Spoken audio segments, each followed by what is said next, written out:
વિશ્વવિખ્યાત પદ્મ વિભૂષણ તબલાવાદકનું 73 વર્ષની ઉંમરે નિધન થયું છે.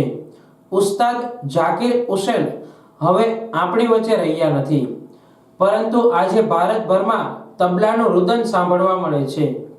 અમેરિકાની હોસ્પિટલમાં હૃદય સંબંધિત તકલીફની સારવાર દરમિયાન અંતિમ શ્વાસ લઈ દેશ દુનિયા છોડી દીધી છે.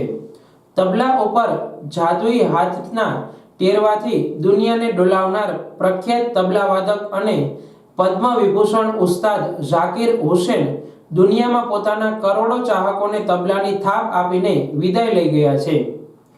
73 વર્ષની ઉંમરે હૃદયની બીમારીની તકલીફના કારણે આજે તેમણે અંતિમ શ્વાસ લીધો છે.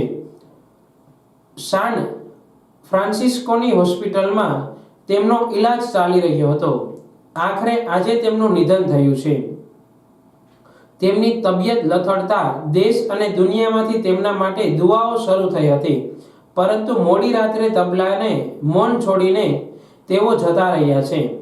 સંગીતની સૃષ્ટિના મહારથીઓ અને રાજકીય અગ્રણીઓએ શોક પ્રગટ કરીને શ્રદ્ધાંજલિ અર્પણ કરી છે.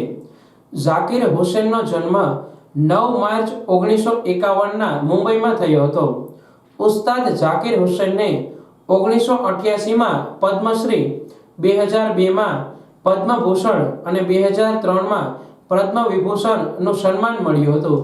તેમના પિતાનું નામ ઉસ્તાદ રખા કુરેશી અને માતાનું નામ બીવી બેગમ હતું. ઝાકિર હુસેને શરૂઆતનું શિક્ષણ મુંબઈમાં માહિમ સ્થિત સેન્ટ ઝેવિયર સ્કૂલમાં લીધું હતું. આ ઉપરાંત ગ્રેજ્યુએશન પણ મુંબઈમાં જ લીધું હતું. માત્ર 11 વર્ષની ઉંમરે પહેલી કોન્સર્ટ અમેરિકામાં કરી હતી. 1973માં પોતાનું પહેલું album living in the material world launch કર્યું હતું. ત્યાર પછી ઝાકિર હુસેને તેના તબલાનો અવાજ આપી આખી દુનિયામાં પ્રખ્યાત થયા હતા. 1973થી 2007 સુધી ઝાકિર હુસેને વિવિધ આંતરરાષ્ટ્રીય તહેવારો અને આલ્બમમાં તબલા પર પ્રદર્શન કર્યું હતું. તેઓ માત્ર ભારતના જ નહીં, પરંતુ સમગ્ર વિશ્વમાં ચાહના મેળવનાર હતા. તેમના મતે ભારતીય શાસ્ત્રીય સંગીત સ્ટેડિયમ માટે નથી, પરંતુ તે ઓરડાનું સંગીત છે. કદાચ એવો કોઈ દેશ નથી કે જ્યાં ઝાકિર હુસેને પોતાનો શો ન કર્યો હોય અને લોકોને પોતાની કળા માટે મંત્રમુગ્ધ ન કર્યા હોય. તેમણે 1978માં કથક નૃત્યાંગના એન્ટોનિયા મિનિકોલા સાથે લગ્ન કર્યા હતા. તે ઇટાલિયન હતી. તેમને 2 દીકરાઓ છે, અનીસા કુરેશી અને ઇસાબેલા કુરેશી. ઝાકિર હુસેન બિલ લુસાવેના વૈશ્વિક સંગીત પર સુર ગ્રુપ તબલા બીટ સાયન્સના સ્થાપક સભ્ય પણ છે. આ ઉપરાંત તેઓ માત્ર તબલા વાદક જ નહીં, પરંતુ અભિનય પણ કરેલો છે. તેમણે 1983માં ફિલ્મ હિટ એન્ડ ડસ્ટથી અભિનયની શરૂઆત કરી હતી. 1988માં ફિલ્મ ધ પરફેક્ટ મર્ડર, 1992માં મિસ બેટીસ ચાઇલ્ડ્સ અને 1998માં સાઝમાં પણ પોતાનું અભિનય કૌશલ્ય અજમાવ્યું હતું. પરંતુ આજે તેઓ વિશ્વમાં તબલાવાદક તરીકે પ્રખ્યાત છે. ભારતે એક જબરજસ્ત તબલાવાદક આજે ગુમાવતા ભારત શોકમાં ગરકાવ થયું છે.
ये घोड़े की चाल का रेला है, इसमें घोड़े की चाल का रिदम देखिए।